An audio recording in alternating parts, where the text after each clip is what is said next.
After yesterday's 1-0 defeat against Falkirk, today's breaking news is that Aberdeen have sacked manager Thelin in the last hour or so.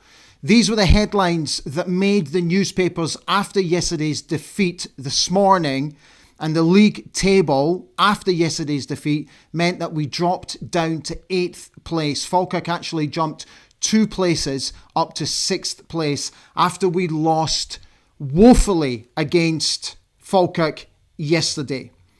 In the past hour, the Daily Record, who were the first to break the news, said Thelin sacked by Aberdeen as he pays price for woeful form ahead of Rangers' double header.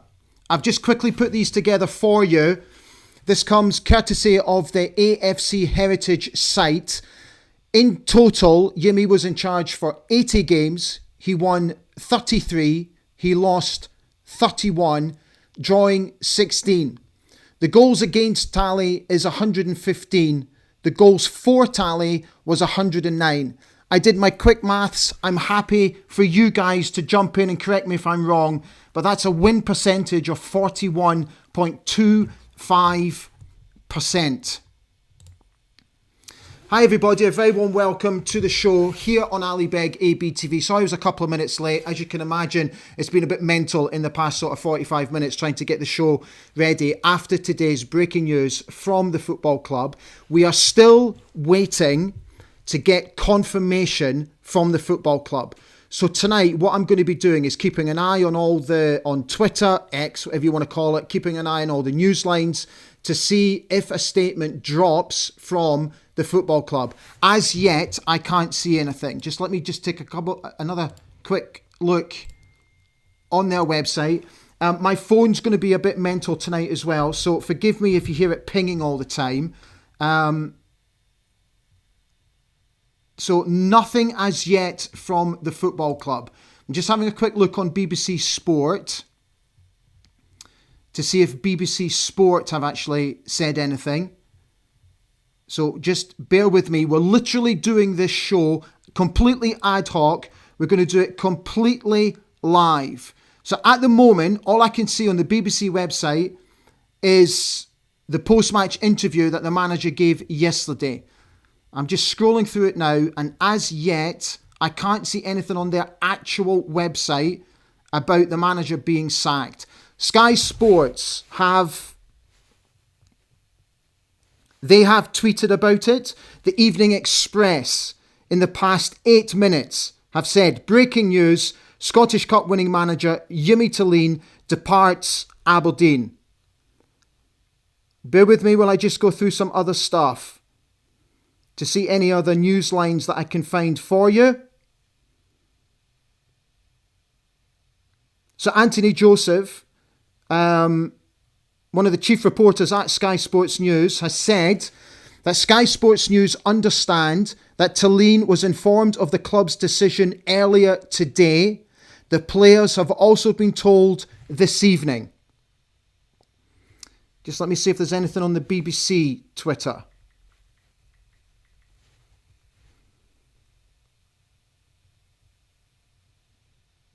It's all English Premier League, as you would expect. Okay, so that's where we stand at the moment. So what I'm looking for tonight is for you guys to get in touch. It's going to be a really busy show tonight. I have absolutely no doubts about that. Just let me get you guys all set up, ready to go.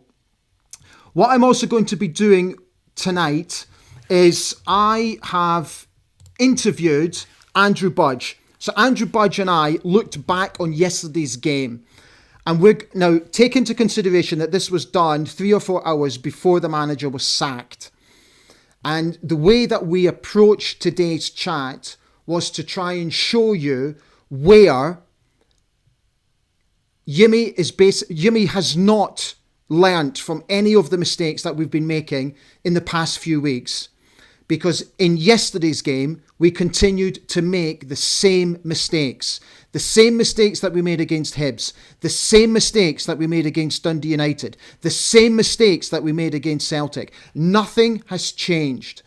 And Andrew and I discussed whether Yimi should now be relieved of his duties. And we were both reluctantly at the point where we think yes, because quite simply, nothing was changing. We were not improving in any way, shape or form. What we were doing was regressing, in my personal opinion. I just did not see how we were improving in any way, shape or form. Okay, so oh my God, there's nearly 1,000 of you on tonight.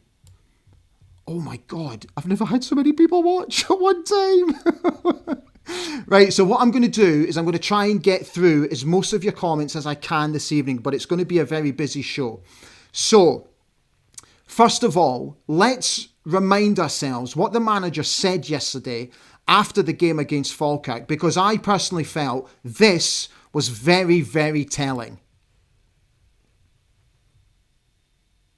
No, the thing to talk about after the game was about football. What is football about? The desire, how you fight inside the games, lower your ego and work for your teammates and the club. When things don't is always perfect, how you use your body in the duels, when we arrive into the box, we have some really good crosses in the end, but we were never close to score a goal. Their desire, the thing is like how we lose these last games, a couple of games now, is like the opponents have get out winning these situations, and football is so much more than technique, strategy, tactical things. It's also an individual battle, but they have to use it as a collective team, but you have to take responsibility in this moment. And right now we're not there, and that's why we're losing games. Of course, the first half we changed system. Didn't work so well in the first half. It was a little bit better in the second, but still these moments when in the Hibs game and this game, it's too much ego. And when the ref don't give us a free kick, we stop playing. We have to fight much more in the games to be more competitive, and we have talked about this before, and then we go do better, and now we drop back again. So we have to change this, otherwise it's so difficult to win football games. So that was the manager after yesterday's game. So what did you make of those comments where he talked about players' egos? For the first time since he's become Aberdeen manager, this was the first indications that there is definitely problems within the dressing room. So I'm getting messages now, which is contradicting what Sky Sports News are actually saying. So a lot of this tonight is all conjecture, okay? So until we get confirmation from the football club, I'm just going to basically read out what I'm getting told. So a friend of mine has come to me and said that not all the players have been told as yet, Ali, but it has been confirmed by Jimmy Thelin. Jimmy Thelin has confirmed that he's been sacked. I will continue to keep an eye on all the news lines this evening. I've also asked for some reaction from some members of the press tonight. So let me just... Right, so Michael Grant, I've asked Michael Grant, Chief Scottish football reporter for The Times, who wrote Fergie Rises. Michael has said this: "You will hear one line about Jimmy Thelin from every Aberdeen supporter. Thanks for the memories. He'll always have the cup final and respect for giving a generation of fans the day of their lives. That will be remembered long after the struggles which came before and after." I have to say, I'm not in any way, shape or form happy that a manager has lost his job, but I'm relieved that it's done now for Jimmy, because what I did not want to happen, and I really hope that most of you agree with me, is that it did not become too toxic towards him, considering the Scottish Cup win was only a few months ago. I fear for Tuesday night. I was fearing for Tuesday night with Jimmy in charge. And if we lost that game and then he goes into Saturday's game or Sunday's game, whenever we play Rangers at the weekend, that the atmosphere at Pittodrie will be very toxic. And if, worst case scenario, we were losing the game at halftime or we lost the game in the 90 minutes, that the toxic feeling towards Jimmy would just increase. And I did not want that to happen. And I really hope you agree with me on that point, that I did not want it to become too toxic for him. So in a way, I'm relieved. I'm not pleased. I'm relieved that he has been relieved of his duties as the manager. The big question now is, who's next? What happens next? Let me continue to read out some of these messages.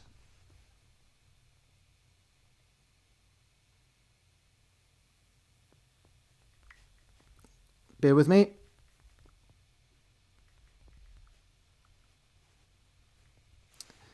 Okay, so I spoke to ex-Aberdeen midfielder Steve Tosh. Steve Tosh has said this. Not majorly surprised. Think performances and results have been poor since the amazing run at the start of last season. Obviously, Scottish Cup win was amazing for the new generation of supporters, but it was probably papering over the cracks. The club invested heavily in Yimi and in his type of player with a fair outlay financially. Personally speaking, I don't believe anyone that has come in has shone in a positive light. He goes on to say, always feel that the manager is the fall guy, and I think the likes of the CEO, the board and the players need to take a long, hard look at themselves, as this charade of constant change cannot keep happening. He's absolutely spot on. Steve Tosh. Ian Jess. I spoke to Ian just before we came on air. Ian Jess has said this. Always disappointing to see managers lose their jobs, especially after bringing some silverware last season. But it's all about results in this game, and the league form has been very inconsistent, and some of the performances have been very poor. The manager will always be the one that loses in the end. Let's hope the next appointment is the right one and bring some entertaining and winning football back to Pittodrie. That was Ian Jess. I've asked from others. If I get them, I will read them out to you. Just let me see if there's any more lines from any more press. So just bear with me. Let me just have a quick look, see if I can see anything here. Okay, Aberdeen Football Club have just released a statement. In the last 20 seconds, the football club have now released a statement. So, just let me get it for you so I can read it for you.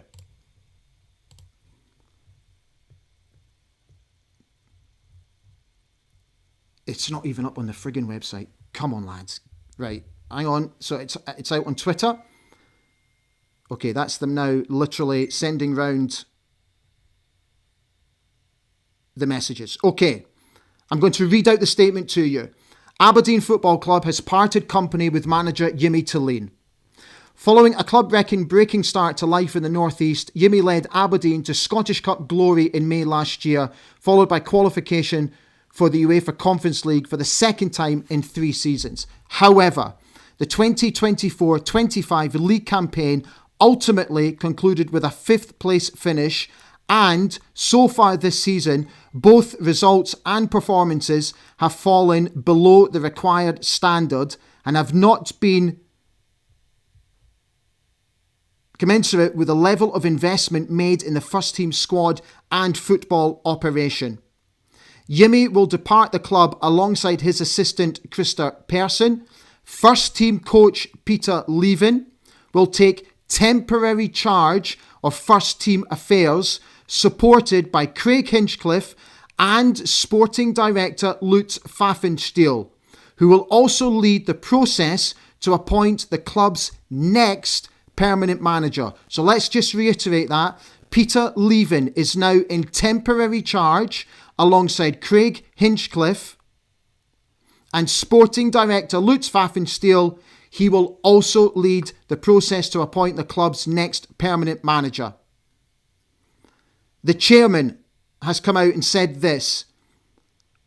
In wishing Jimmy and Christer the very best for the future, I want to thank them for delivering our first Scottish Cup win in 35 years. However, after significant investment in recent windows, we have not kicked on in the way we have hoped or expected following that success.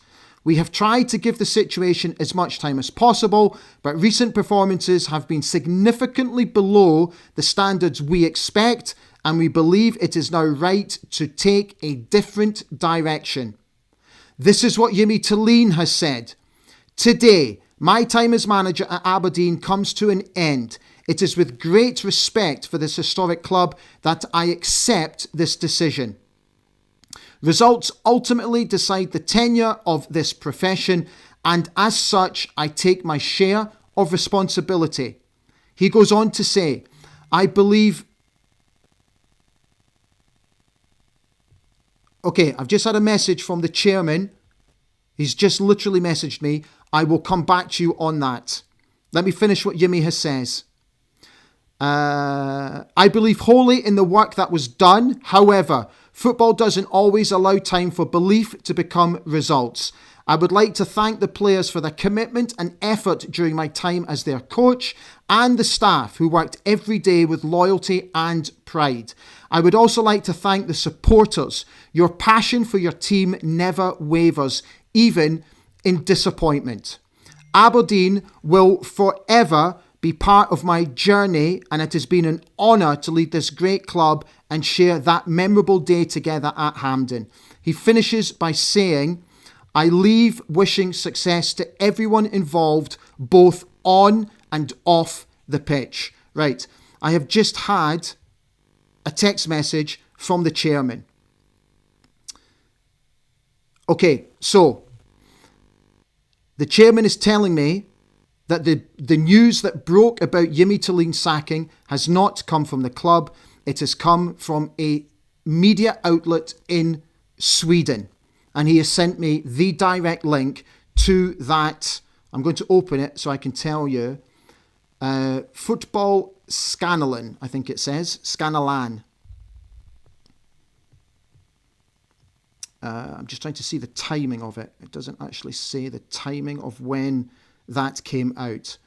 But the news was broken by a Swedish football media outlet, not from the football club. So just let me thank him for that news.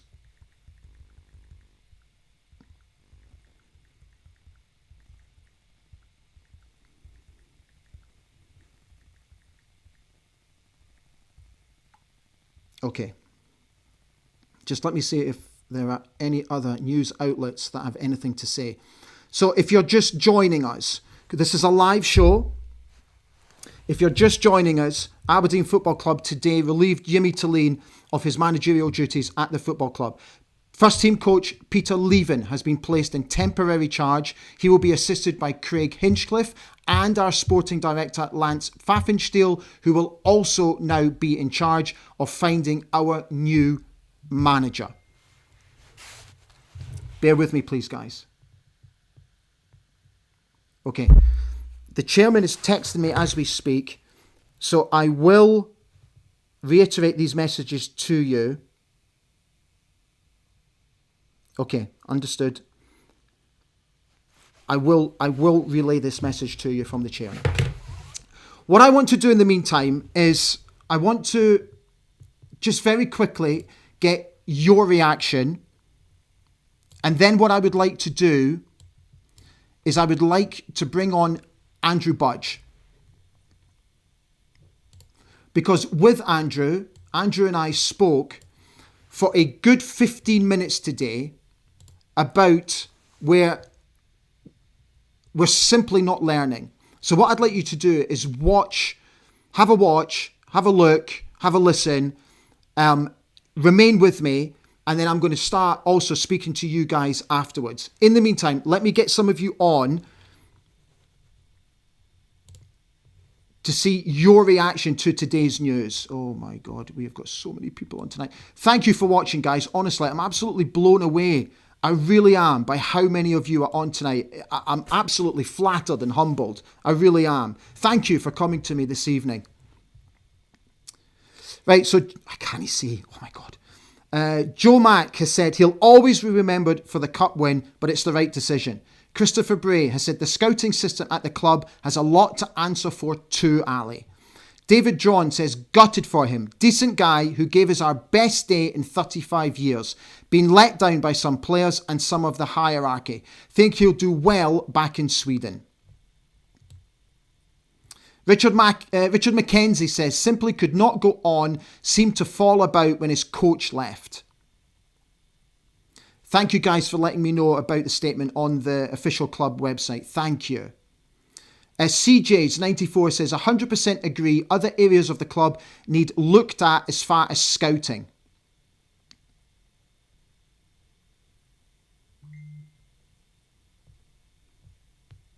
Bruce Struthers has said, so Glass, Goodwin, Robson and now Thelin have failed. Board need to take accountability for poor choices. Carl Fraser has said, feels sad it didn't work out for Yimmy, but there was a combination of a lack of learning and tactical awareness.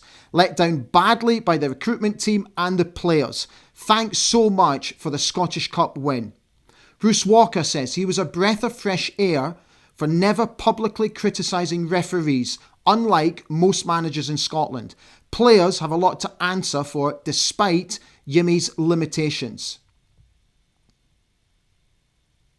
Thank you, Bob. Sam Strickland says, will it make a difference having somebody new? It's been similar performances from the last 3 to 4 managers. Have the club lost their Premier League abilities? Angus says, although it's tough to hear, this is the correct decision. Graham Buxton has asked, will fans be happy with Peter Leven being in temporary charge? Bob Duff has said, it's a sad day. It really is. Ross Donald says, wash, rinse, repeat.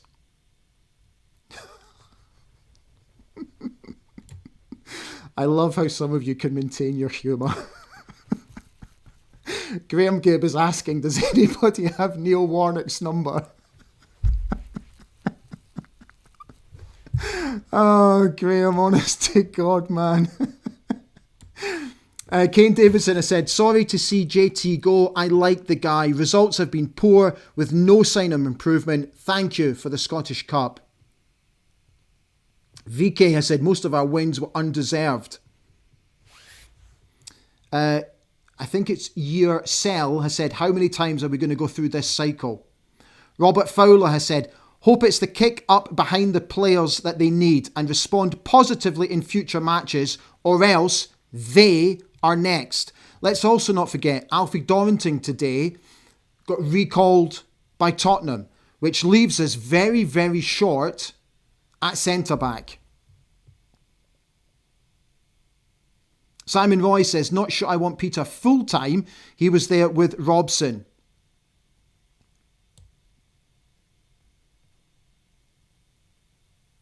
Sandra McPherson saying, what a great statement from JT.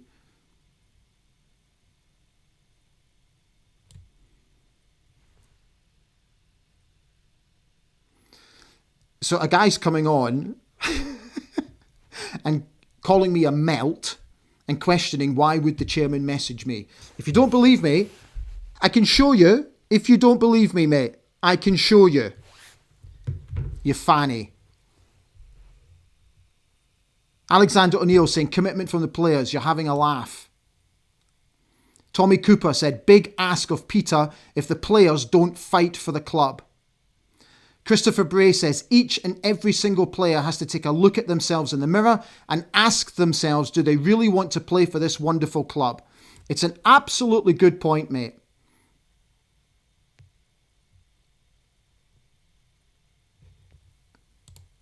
Right.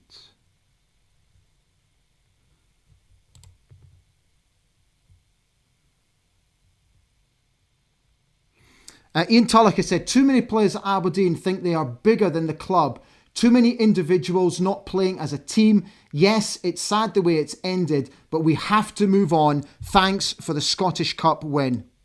A lot of you are talking about the statement released by Jimmy Thelin.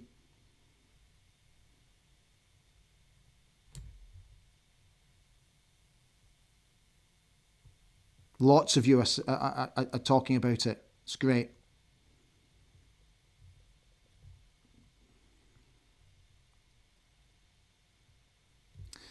Kaiser's here. Hi, Kaiser. How are you doing? Kaiser has said, Carlson, Ashish, Keskinen, Nielsen, Lazetic are just some that can go. Ryan Ellington has said, good evening, Ali and fellow dandies. It's not a big shock. Knew it was going to happen. Sometime now to find what's going on to replace Jimmy.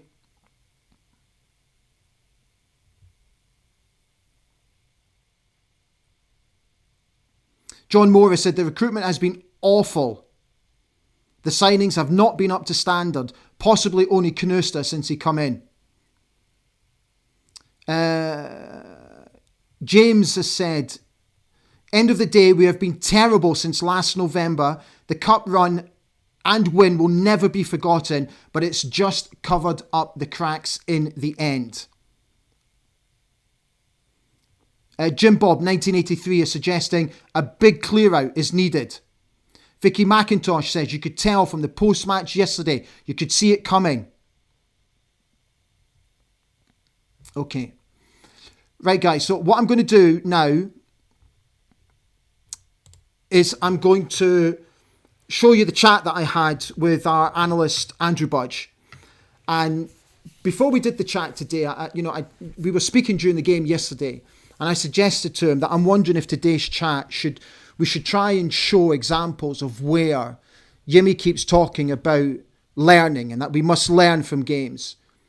And yesterday, I just thought, particularly in the first 10 minutes, we weren't learning from games. So that was really the content and the context behind today's chat. So welcome back to the show, Andrew Budge. This is 15 minutes long, by the way, guys, so I'll see you on the other side. Hello, mate. It's good to see you as always. Are you keeping fine? Yeah, good. Thanks, Ali. Good, man. Okay. Right, we have a lot to discuss today, and we have a lot of examples to show again how we are just nowhere near it. But what I'd like to ask you to start with, which is out of the norm, what did you make of Jimmy's post-match interview yesterday? And I quote, egos.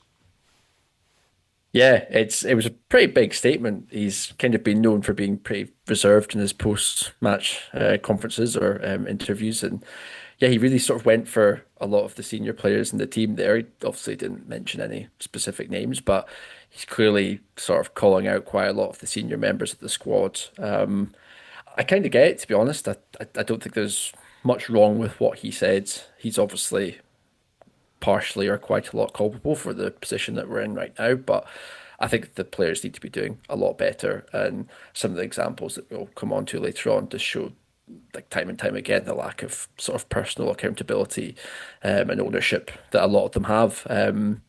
You may even mention, just like in terms of like desire and attitude, I looked at some of like the dual numbers from yesterday, and we were just way down.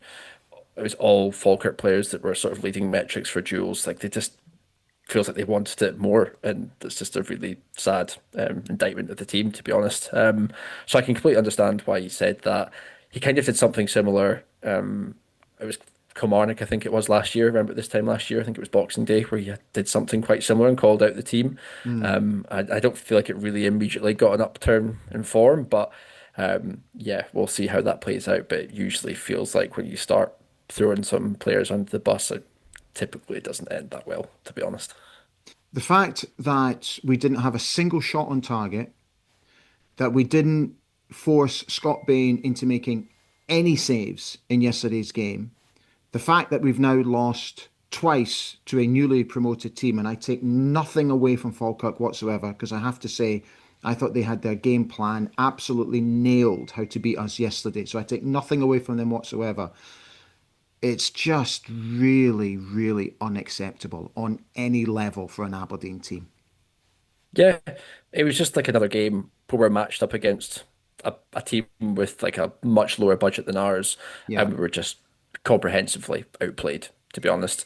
Man for man, I think we've got better individual players, as you'd expect with our budget, but they just look like a far better coached team, to be honest, which is just really quite sad to say.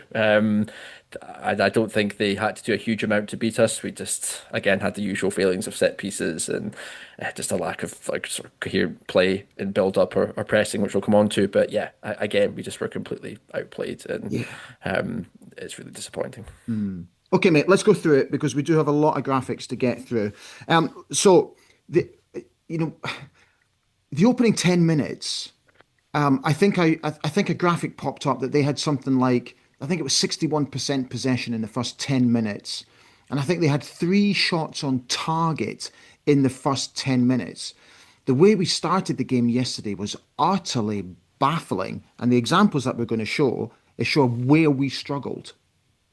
Yeah, we were meshing again during the game, and the first 10, 15 minutes, as you said, were just shocking, to be honest. I saw similar sort of stats. It was like 7 shots and 3 on target for Falkirk in the first like 15 minutes. And Yeah.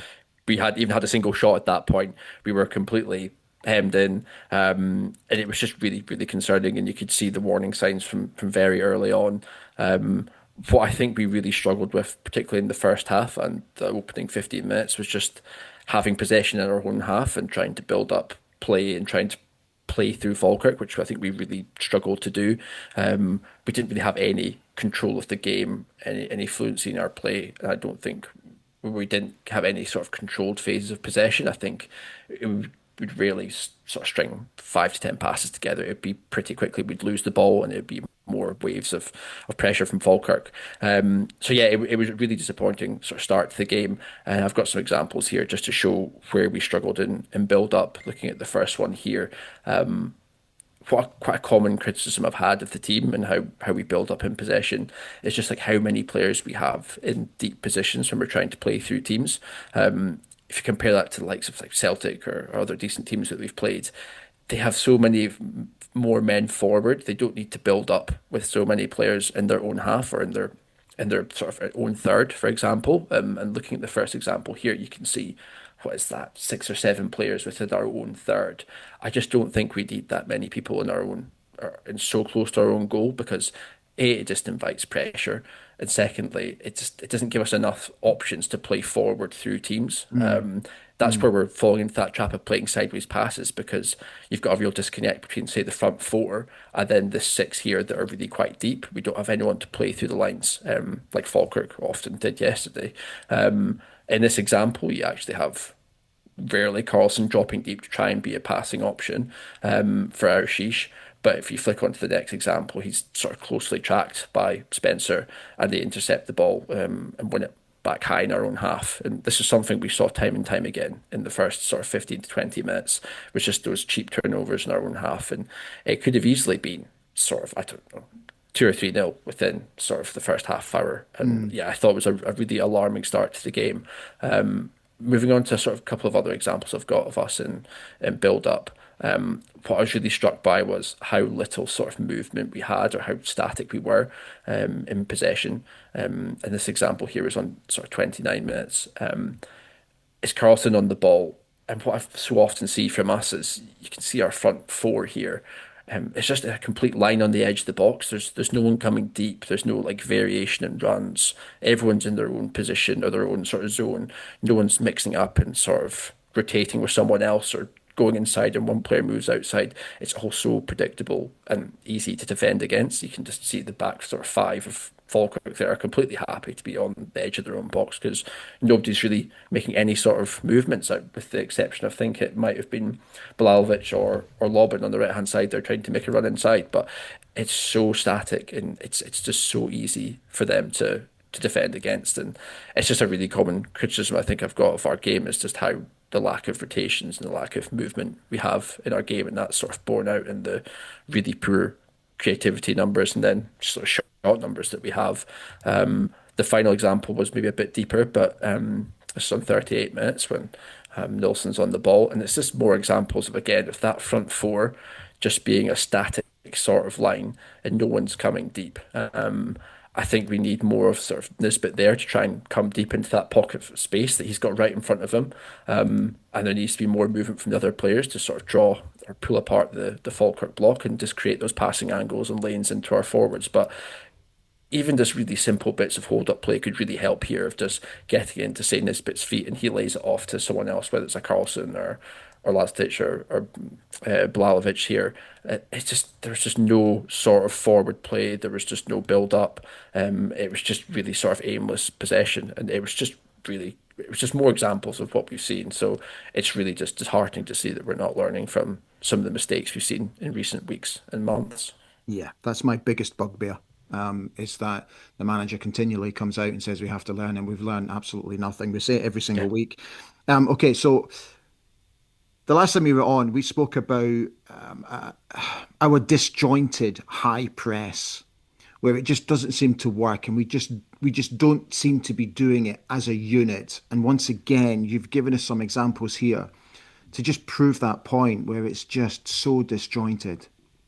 Yeah, I can't believe that we're like having to sort of reiterate the same points or underlying themes in our game. And we have numerous examples from different games that are just showing us the same story. It just amazes me that there's not a clear understanding of within the team of when to press, when not to, whether we're going sort of man for man or are we going sort of in certain zones that we're pressing. Mm. I just really thought we just didn't have any sort of coherent understanding to our game, particularly out of possession yesterday. And yeah, it's really frustrating that we keep going through these examples. The first one that we've got here is on sort of 28 minutes, and you can see that we're trying to press high in the Falkirk half. It's sort of man for man in this instance. We mainly tried to do, but my main issue is that when we go man for man, I wouldn't say we go man for man all over the pitch. We kind of do a halfway house where you've got usually our front four maybe going man for man. We were lined up in a sort of 4-4-2 out of possession. It would often be Bilalovic or Carlson with Nisbet and Keskinen sort of pushing high as a four, and there just wouldn't be much support from the two midfielders or sometimes the fullbacks. And that's kind of what we can see in this example. It's sort of man for man, it's our front four, and then you flick it on to the next example here. I feel sorry for Lobban because he clearly just isn't sure of whether he should be marking or pressing Miller, who's on the ball. And what he can easily do is he just plays the ball back into midfield and spins. And Lobban isn't sure whether to track him or not. And it just clearly shows that the players don't know who they're following or whether they should be going man for man or whether they should be just sticking to their zone. Because Lobban there is left the decision of whether to follow Miller out of his position and track him through into the middle of the park and get dragged out of position or pass him on to a teammate. And he chooses to try and pass him on, but no one picks him up. And Miller's just left with acres of space in the middle of the park just to play through us. And it's so simple. The other example we've got, again, it's just the lack of coordination in our pressing is really apparent. It was on 38 minutes. Again, we look to go high. In this instance, it's pretty much the same front four going high. We've done quite a good job of getting Falkirk into their deep in their own half and sort of the right hand side of the pitch. But what I did notice was Nilsson, who we've noted on just the edge of the screen. He's the one man that hasn't pushed up high with Macaulay Tate, number 21, and you can see he's just that spare man that they had every single time, Yeah. just to play through. Like if we're not going to do it as a unit, and we're not going to have our midfielders jump up in the press, they're just going to be able to play through us, and that's what they did time and time again. We saw it against Celtic a couple of weeks ago. We've seen it in other games like against Hibs and Dundee United. I just feel like we're not learning from these mistakes, and it's either the ideas of the manager aren't getting through, or they're not being, or I guess the players aren't sure what to do, or they're just not choosing to do it. So something is clearly amiss in what we're doing out of possession. Yeah. I can't quite put my finger on it, but I think it should be fairly clear to see by now. Yeah. Um, this comes down to a collective, and we've been here before with recent managers who have come in and who have lost their jobs. It boils down to the collective that they all have to come together, not just the management team, but the players and the managers. They have to be singing from the same hymn sheet. And what I fear is that they're not, that there is a clear division between what the manager wants and what the players are actually doing on the pitch. Now, ultimately, whether you agree or you don't, that is the responsibility of the manager to ensure that the players follow the instructions which they're getting at Cormack Park, which makes me think, where do we now stand with the manager? Because do we stick or do we twist right now? Yeah, it's a difficult one. To sort of building on what you said there, like I don't believe he's a bad coach. I do believe he's a good coach with his track record.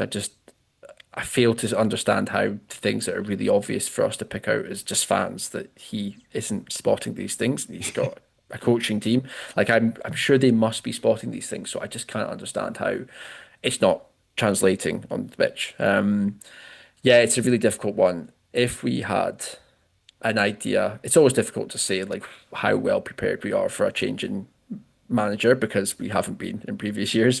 If we had an idea of who we were going to get, I wouldn't be opposed to it, to be honest, because I think I've kind of came to that point where I just can't see how any form of progress in the past 12 months in particular. But it's going into that unknown of how much due diligence have we done on potential targets or replacements? How well placed are we to make a move on that?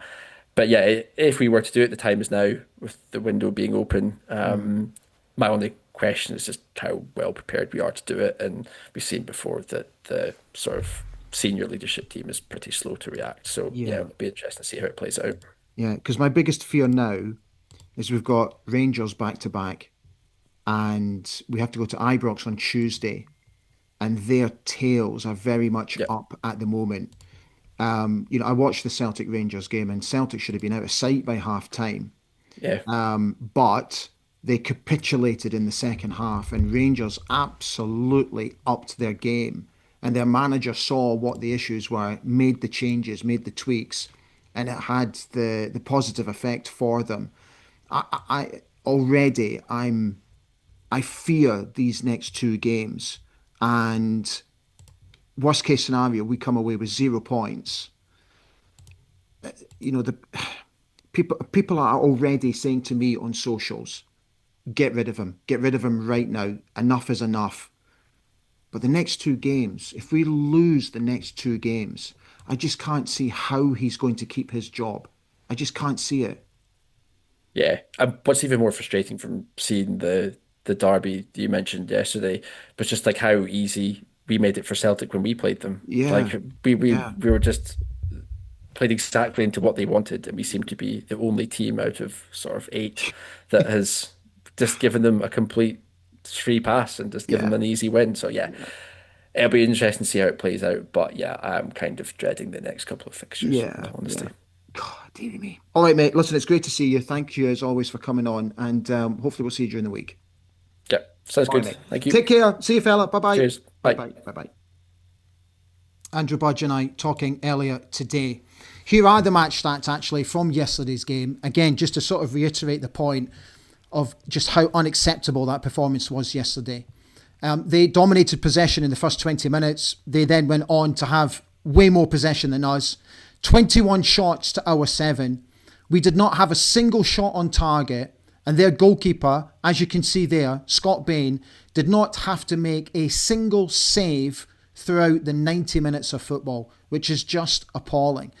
Again, when you talk about trying to score goals, when Yimi first came in, we were scoring goals for fun from the byline, cutting balls back, getting crosses into the box. That, over the past 18 months, has just stopped. They had nearly twice as many crosses into our 18-yard box as we did into theirs. Take a look at some of the stats in regards to players from the game yesterday. Topi Keskinen had the least touches of any outfield player to play 90 minutes. Quite astonishing, Lucy, and I found this quite astonishing. Sivert Helter Nielsen won the most duels in the match when he actually came on as a substitute. Kevin Nisbet only had 4 touches inside Falkirk's 18-yard box, and Topi Keskinen had 6 touches inside Falkirk's box, which was actually the most of any Aberdeen player. But what I will say at this juncture is that this is what I will personally remember Yumi Thelin about. This incredible win, that moment at Hampden that I don't think any of us who were there, who watched it, will ever forget. What an incredible day it was back in May at Hampden when we beat Celtic on penalties. I said after that final, it was one of the greatest days of my life. And ironically, the last time I saw Aberdeen win the Scottish Cup was when we played Celtic in 1990 and we beat them on penalties. It was the most astonishing day. And the scenes in and around Aberdeen on the Sunday afterwards will long live in the memories. And like what people are saying, so happy for a generation of Aberdeen fan who has never seen us lift the Scottish Cup, has now been able to see that And I think we should always remember Jimmy Thelin for that. Again, the chairman just very quickly messaged me and just wanted me to reiterate the point of how much Jimmy Thelin is a gentleman. And that he was a gentleman throughout his time as manager of Aberdeen Football Club. A lot of you are actually messaging me about that he is now being rumoured to be linked with a job back home in Sweden with AIK Stockholm. So I really hope he finds himself back in the game quickly, and I also hope he finds himself back within the comforts and the love of his own family. I think that is hugely important, because let's not forget that Jimmy was here alone, that his family decided to stay in Sweden. And I sometimes wonder if that plays a part in how people are on a day-to-day basis when they're not with their families. So I now hope he's back in the comforts and the love of his family.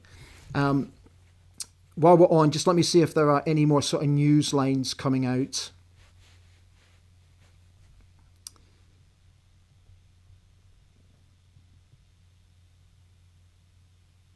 I just want to reiterate the point that he made in the statement, where he said, I would also like to thank the supporters. Your passion for your team never wavers, even in disappointment.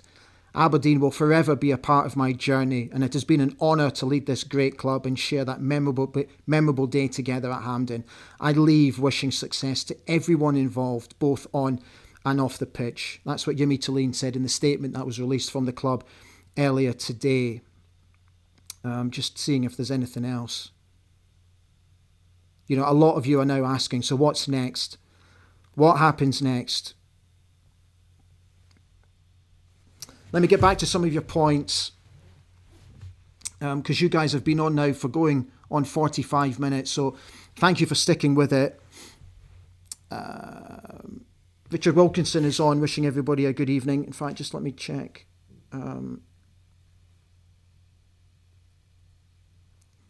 Richard, who's a regular contributor to the channel here, came on and said, that decision feels like a weight lifted. Nice bloke. Sorry it didn't work out, but long overdue.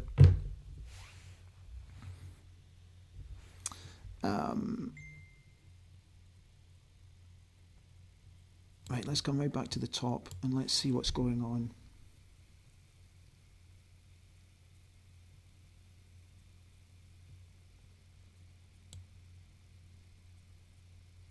Okay, so let's try and address something. A lot of you, and I noticed this on socials yesterday, were talking about where it looked like Jimmy was sporting a black eye, and that there was a lot of rumours going around that there had been some sort of to-do in the dressing room after the Hibs game.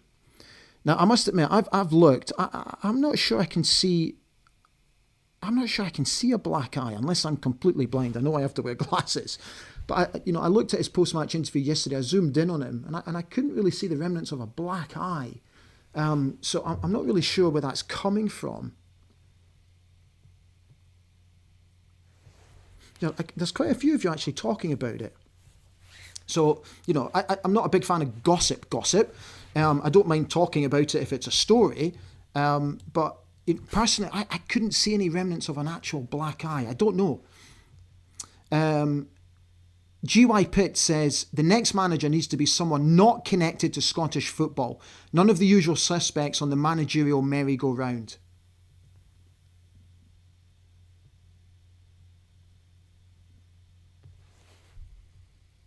Duncan Wright says, we need someone ASAP. Decisions need to be made by the manager during the January window. Lee Pickens says, Jimmy isn't going to miss us. He'll walk into a good job somewhere else. We'll recruit Tony Dock or similar and carry on being as crap as we are now. Classy statement though by Jimmy. We won't go for Tony Dock. We won't.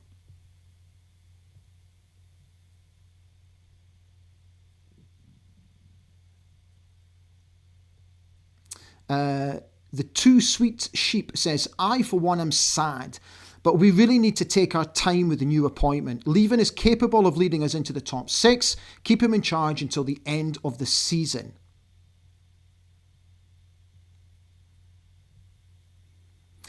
Again, very interesting that a lot of you are talking about Jesper Karlsson. And I would suggest that the majority of you would not be overly disappointed if he went back to Bologna. A lot of you are calling him a very selfish player.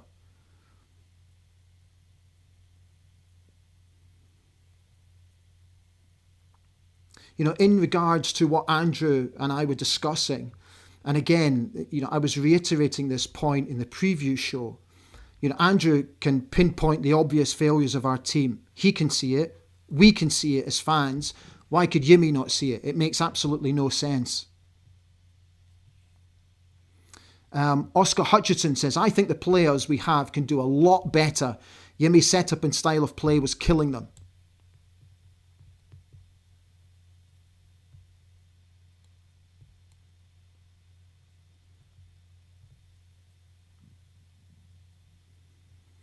Gavin McBain says, all good comments, but maybe Jimmy and the team were spotting exactly what everyone else is. Maybe the players are just incapable. This will be the fourth or the fifth manager they have seen off for some. It's true.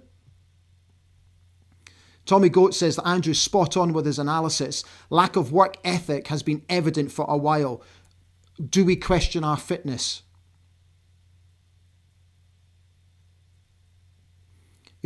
Again, a few of you have come on and said, like, for example, John Connor Robertson is asking, what's happened to Tobers? Well, Tobers is injured, and Palaversa. Jimmy came out and said that he was carrying a niggling injury. Is there conflicting personalities in the dressing room?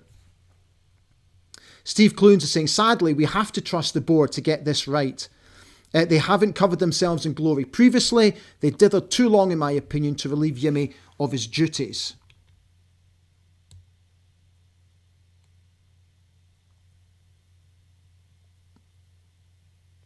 Leslie Ross says, there's no cohesion in play.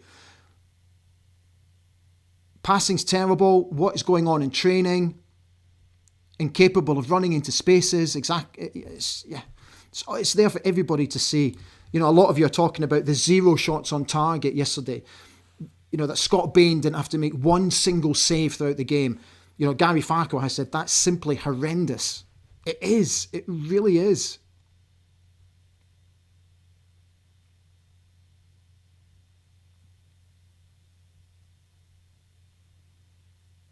Christopher Bray came back to say the worrying thing financially is that we are paying these guys decent wages. But I think, I have to be honest, in terms of that, I think what's going to happen is I think you're going to see one or two who are on big money potentially leave the football club in January.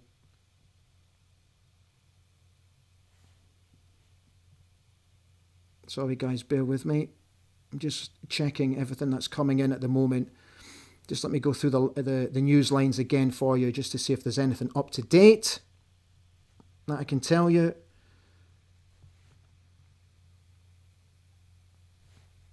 So just bear with me.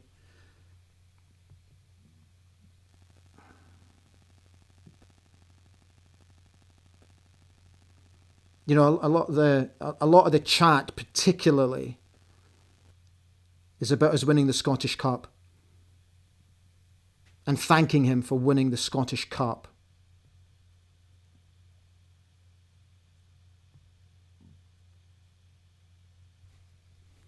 But a lot of you, again, particularly on here, are suggesting that the players really need to take a long, hard look at themselves and start stepping up.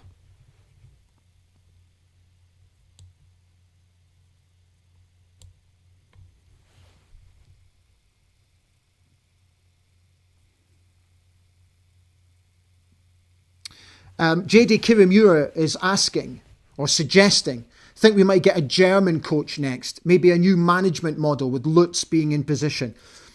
Could well be, mate. David Gold is here. How you doing, Davey? He says, Alfie's gone.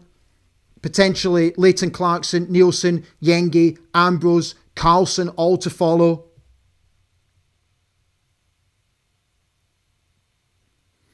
CJ's 94 says, my issue with Carlson is everything goes up the left side when he plays. We don't play down both sides and it makes us predictable. Hugh Clark has just come on. Hi Hugh, how you doing? Thanks for coming on, mate. Just be nice to each other. It's for those of you who are watching for the first time, thank you for being with me. I'm absolutely thrilled that you're here. I'm blown away by how many of you are watching tonight's show. And if you are watching for the first time, if you do go onto the live chat, what I've always asked is just be respectful of each other's comments. Please don't react in a negative way. Don't use bad language. Just please be nice to each other. That's the only thing that I ask of this place, because what's important to me is that ABTV remains a safe haven for fans to come on and have their say without a fear of retribution, because there's far too many sites out there full of nuggets, full of idiots, full of moon units, full of people who need to go and sit on their mother's dildos, and those that just need to behave. So on here, all I ask is that you just come on and just be respectful to each other, please. David Chand is asking, should Lutz and Peter hold on moving players out until a new manager is in? King Charles Spaniel is saying it's the players that get managers sacked. Mate, there's definitely an argument to it. I definitely agree.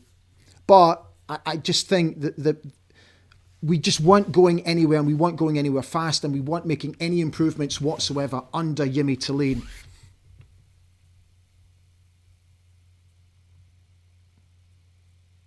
N.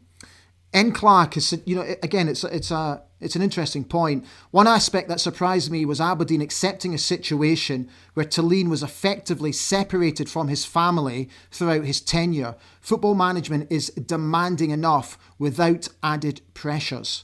I agree with that. I must admit, I was also surprised that his family decided to stay behind.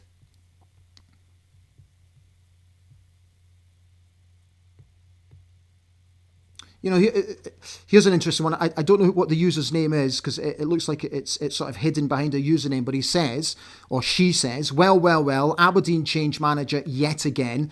Try something different. Keep the manager and get rid of the players this time.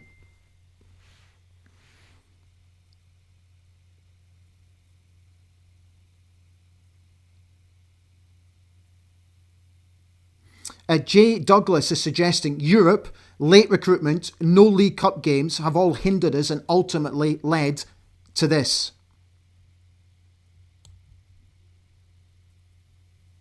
Mr. J has said, I don't agree that players get the manager sacked. The manager is responsible for the team culture, decisions and player relationships. That I agree with 100%, Mr. J.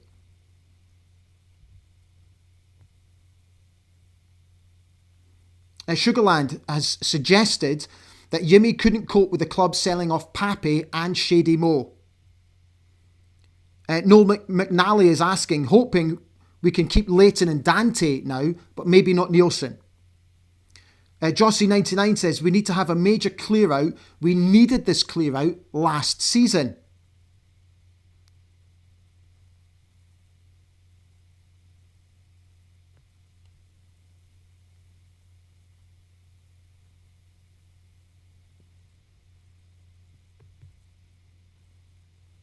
Just bear with me, guys, just while I sort of read your comments, and I'll try and get as many out as I can.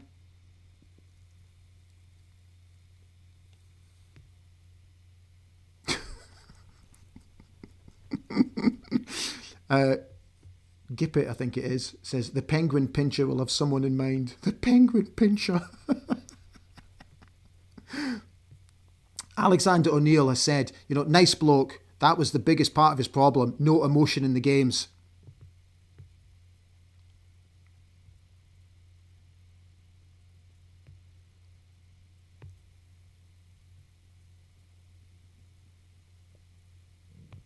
Bob, you're quite right about Stephen Gunn. David Gold, when we're talking about this alleged black eye, a lot of you are saying here, yeah, it did look like it was a black eye. A little bit of yellow around there as well. Okay,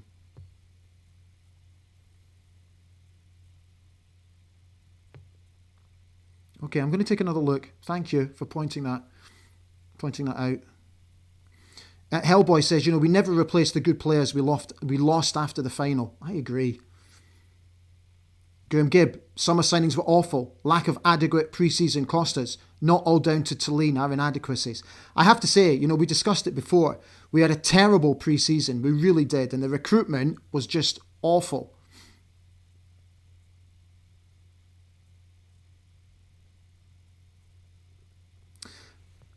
Oscar Hutchinson has said, I think we have to write the Rangers games off. Otherwise, we will lose faith in leaving no matter how he does. We should judge him in the games after the Rangers double.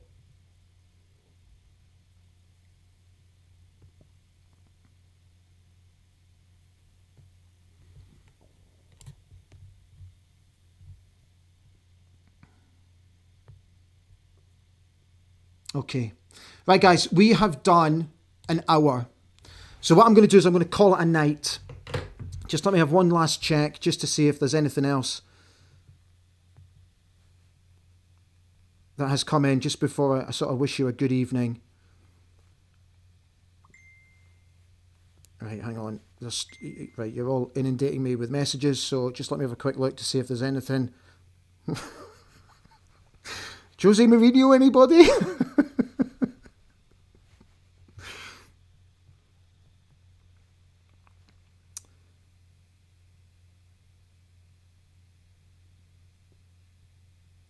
Yeah, okay. Yeah, so everybody's now just reacting basically to the news. That's it now.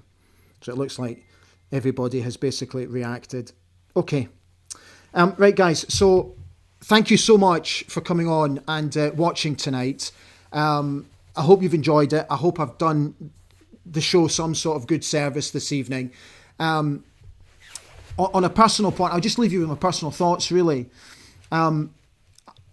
As Andrew and I discussed, I felt after yesterday, reluctantly now was the time to go. I very much was already in fear for Tuesday night. And as I said earlier, I felt if we didn't get anything from the Ibrox game on Tuesday, going into the weekend's game against Rangers at Pittodrie, what I was concerned about is that it would already be a fairly toxic atmosphere. And then if we were losing at half time, that walk from the dugout back to the change rooms is a long walk. And I didn't really want that to happen to Yimmy because of the Scottish Cup, really. Because he has given us that moment that none of us will ever forget. So, as I said, I'm not pleased, but I'm relieved more than anything else. But I do think it was the right decision, and I think it was time for him to go. After I posted on my socials yesterday, I think I can quite categorically tell you that the very higher percentage of fans that came on were asking him for now to go. That you were now all fed up. It was, particularly those that went to the game yesterday. It really was eye-bleeding stuff. It really was. It was an awful, awful game of football to watch if you're an Aberdeen fan. And it was becoming frustrating. It was becoming annoying. It was becoming irritable. So I think the club have made the right move. I really do. Okay. So thank you again for coming on. I hope you've enjoyed the show, taking into consideration the context of the show. If you've enjoyed it, just before you finish off, give us a wee like if you don't mind. And if you haven't already subscribed to the channel, which doesn't cost you anything, I'd be absolutely thrilled if you would consider giving us a follow. Because now that you've got a feel for what we do, this is what we do. So the next show will be Monday night. So tomorrow we're going to be, is that right? Yes, tomorrow. So we're going to be doing a show ahead of the Rangers game. So I will look forward to your company again tomorrow evening. The shows are coming thick and fast this week. Thank you so much for watching. I really appreciate it. Take good care of yourselves. Stand free.